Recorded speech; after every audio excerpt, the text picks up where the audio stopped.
America, America, God shed His grace on thee and crown the Happy Earth Day.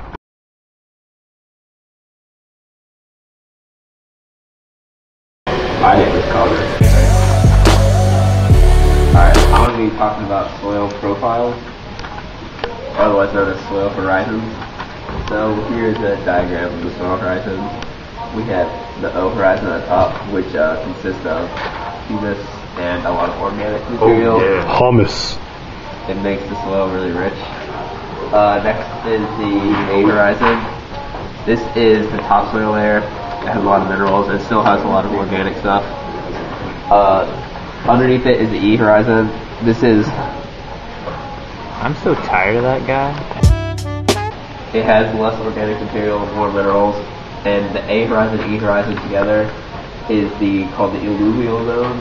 And it is the horizon with the most leaching.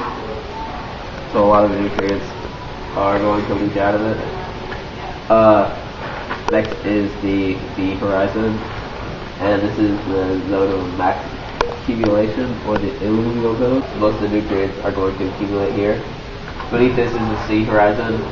It consists of larger pieces of the bedrock that is broken off. And below this is the R horizon, which is the parent material of the bedrock. The parent material... Miss Harrison? No, Miss Harrison, no! R horizon. Alright, the R horizon is the bedrock. This bedrock is also known as the parent material. When it breaks up, it forms sediment and goes... But a large part of the C horizon is made up of this broken off bedrock. I'm also going to explain the difference between weathering and erosion. Scratch. Weathering is where natural processes like wind, water, acid rain, break down rock and minerals and sediment. And erosion is when this sediment and minerals is carried to different places by water and wind. I wasn't in front. Yeah, okay. Hello. Would you like to learn about farming techniques? Just like Farmer Joe? I bet you would, because he's not a good farmer! Get rid of him! Okay, so, thanks for remembering. The differences between weathering and erosion. Erosion is basically when you got a giant hill, like so, and then stuff falls down the hill, like so. That's a great drawing of erosion. Weathering happens more so with wind. This is your little plant. It's a nice plant, it's got a smiley face. And there's a lot of wind, and he's like, oh no! And so he doesn't like the wind, because it hurts him. It messes with his soil, it carries his soil away. You need that. So you want to plant smart things to help prevent this from happening. Next, contour plowing. This is a great technique if you live on a hill like this former hill earlier from erosion. It helps prevent it, because erosion is bad. What you want to do is, instead of going down the hill, you know, like a little kid rolling a sled or something, you want to go across the hill. That is totally a hill, and that is the most intelligent drawing I've ever seen created in an AP class. Mr. Intelligent. Mr. Intelligent. Happy Earth Day. Now, terracing. This is where you cut out little steps in the hills. Think of Asia, China, you know, the rice paddies. Ching chong. You make little steps. That's terracing. Did not do that. Okay. Now, as I was talking about... Martin, please. Coach Martin, get out of here! Coach Martin. You're a terrible football coach. Mr. Plant earlier that I erased, he's no longer a happy plant because the wind keeps hitting him. Oh, he's a sad plant. Oh, a very sad plant. So what we need to do is we need to put in some wind breaks. We'll redraw Farmer Joe here. He will break the wind because he is good for nothing now that he is dead. We are going to plant him in the ground and block the wind so Mr. Plant can be happy. There's a lot of other techniques for doing this involving trees, but yeah. Okay. Now, would you want to plant a lot of this kind of plant, have a lot of sad plants? No, that is monoculture. Monocultures are not good. Reduces biodiversity. You get a lot of pests that can come in because they'll get used to the one kind of plant. That's not good. You don't want that. What you want to have is a polyculture, because then the ground is greatly benefited from it because different nutrients are being put into the soil by the plants, and the polyculture helps prevent pests, which is exactly what I'm going to be talking about next. Integrated pest management. I'm starting. Alright, I'm going to talk about soil composition in this section. So first off, I'm going to talk about permeability. Permeability is how fast and easily water will travel through. Porosity is the space between... I can't do that.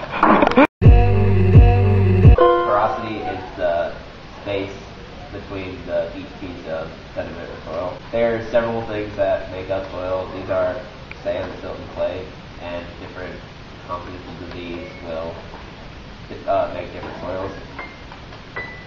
So generally, the larger the size of the sediment, the more porosity and the greater permeability it has. So since sand is the largest, it has the greatest permeability and porosity. And clay is a little bit different, although it has a really low permeability, so not many things will run through it, and has a high porosity because of the way the particles fit together. The soil triangle is used to determine what type of soil it is. So here it'll give you sand, silt, and clay on each side of the triangle, and if you know how much, like the percentage of the soil that is each, you can determine the type of soil. So like perfectly even mixture of everything will be called loamy soil, which is the best, and there's some more clay or more sandy depending on the percent of each in the soil. Next I'm going to talk about the pH level in soil.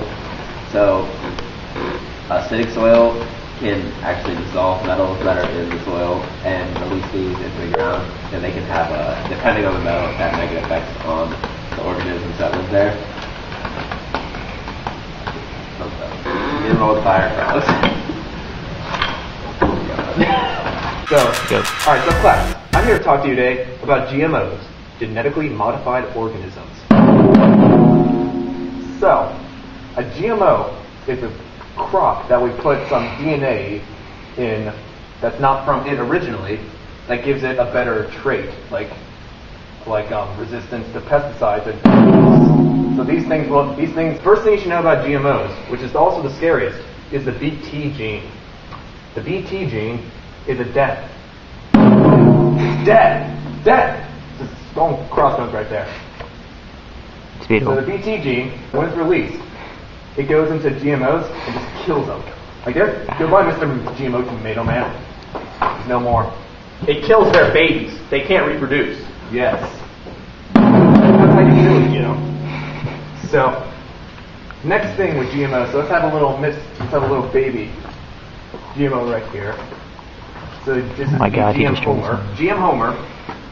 How could you? So, the good thing about GMOs is that there's Roundup Ready crops, which is a variant of GMOs, which is resistant or immune to Roundup Ready, which is a pesticide that kills things. It's not good. Roundup Ready is bad. And our GMO, it won't be affected by it. Just bounce it off like pew pew. So, no, that means it gets destroyed. It doesn't get destroyed by Roundup. Roundup Ready means it doesn't get destroyed by Roundup. There's no such thing as Roundup Ready.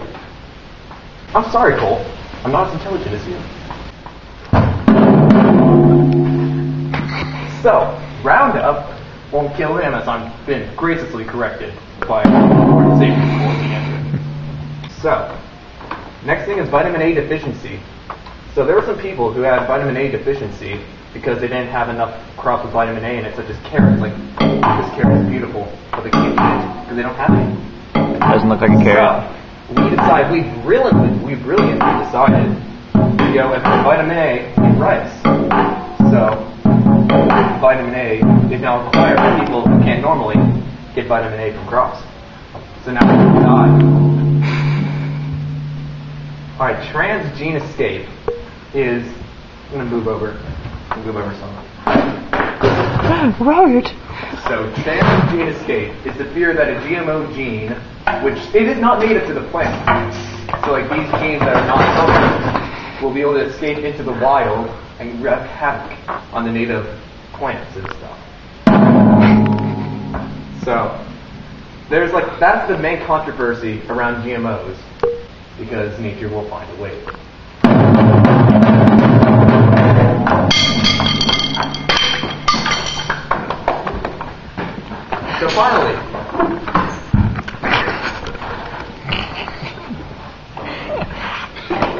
So finally, the last thing is the America versus Europe. I think you may know this kid. You know the time. Mac and cheese. Oh, Alright, so we've returned after our brief intermission, and now we're here to discuss the final point on GMOs, and that's the attitude in America versus the attitude in Europe. So, us Americans, we don't even know we have GMOs in our crops. Like, it's not required to label, so we don't even know it. A lot of our food is, and we don't really care because we don't know. Well, Europe, on the other hand, they have stronger things. Europe has legislation where they have to put GMOs on their crop labels, on like their food labels. Like you have peas here, and if it has GMOs, you have to say GMO on the crop, or on the food, not the crop. Now presenting my man Alec. Give it up for Alex. Sam, give it up for Alec. Woo, Alec. Alec, the man. Yeah, let's go. Okay. Public lands. So, Public lands. pros and cons of various things. Well, for grazing, mining, drilling, fishing, and tourists. Well, obviously, the pros are you're going to get money. Because you sell all of the stuff from the mines and fishing and tourists buy stuff in your state or country. The cons are a bit more specific. Is that audible? I'm sorry. Stop laughing! If you graze too much in one area, it will cause erosion because of all the roots being taken up. Deforestation. Desertification. So mining, well, when you take stuff out of the ground, and when you do that, you have to move all of the other land that you took out of the way. So this will cause erosion also because the land isn't where it's supposed to be, and the rain will wash away all of the like sulfur from coal if you're mining coal and stuff like that. The drilling. You can have oil spills, like, or fracking if you're drilling for that. You'll have the chemicals from the water. That's a cuss word. You can Too much fishing leads to bad things. Overfishing. Destruction of the barriers, the reefs. Lack of Come on, do you have a heart, Alec? You'll lose biodiversity. And tourists, you can kind of the same thing with erosion, I suppose, because they're all walking around and driving cars to get to your country or state. So And they leave trash. they leave trash. So Teddy Roosevelt started the National Park Service and made the first national park, Yellowstone. And he kind of set the way for FDR to make more.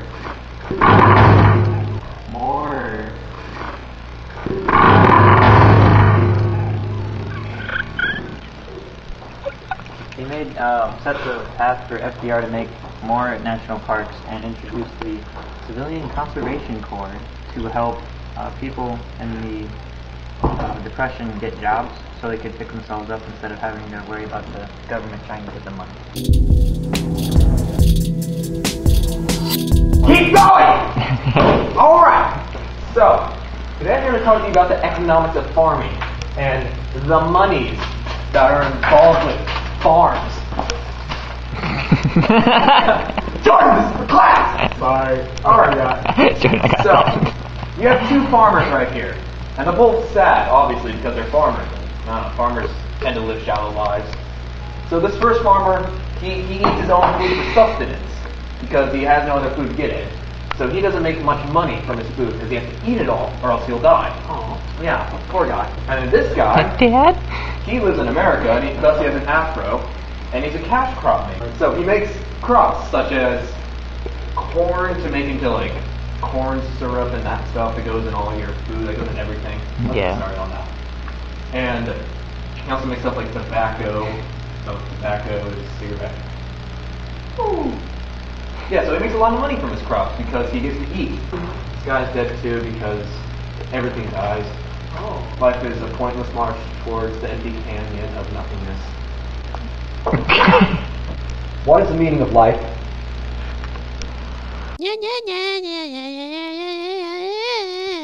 Thank you, teacher. I know everything now. Because he's Mr. Intelligent. Why are we talking like this?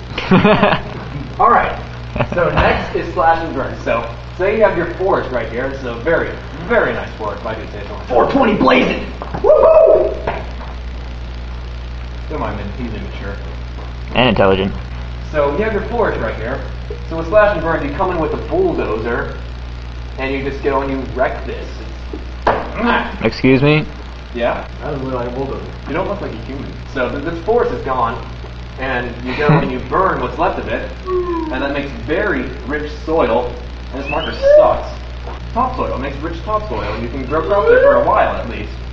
But what happens is eventually the soil goes away, and so what's left here is just an empty, barren wasteland of nothingness.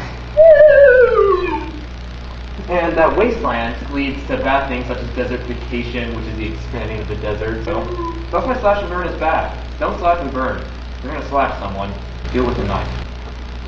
Don't do it. Finally, the Green Revolution, the 70s, was the time where people realized, hey, we have these things called chemicals, and if we use them on insects, they die. So they started using that all the time. Beat maker.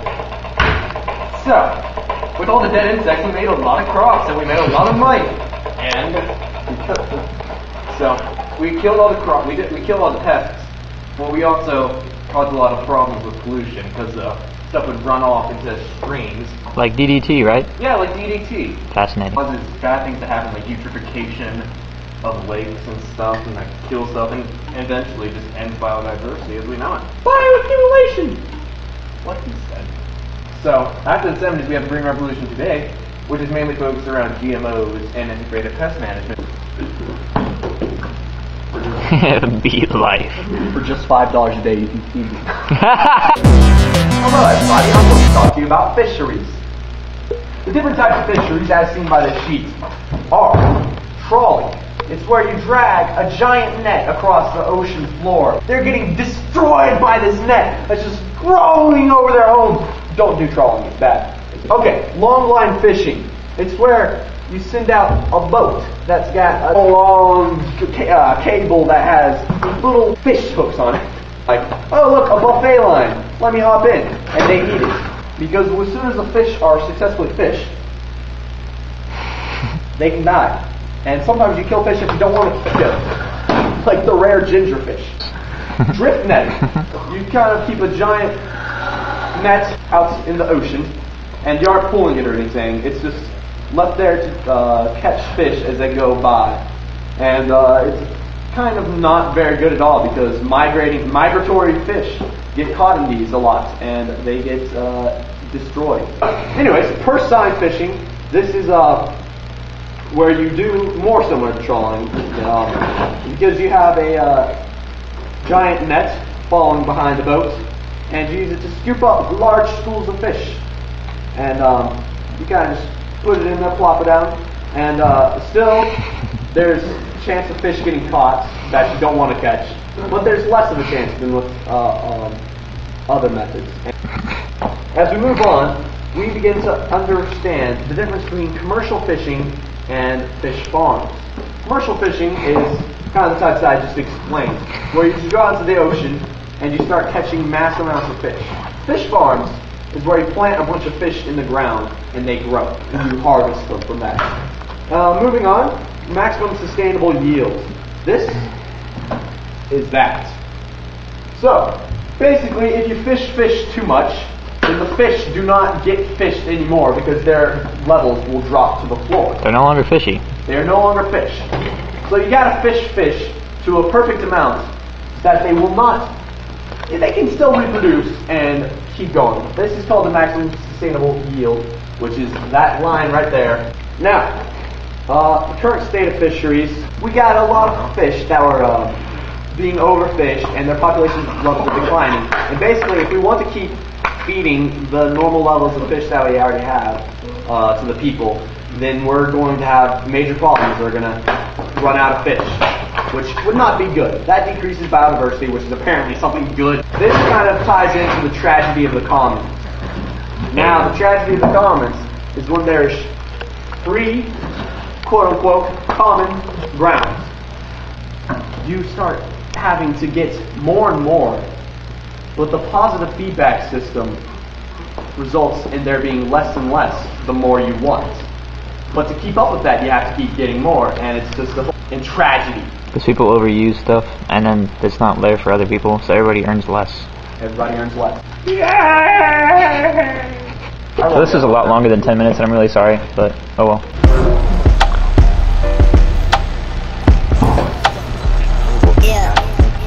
So I'm going to talk about forestry. Silviculture is the raising,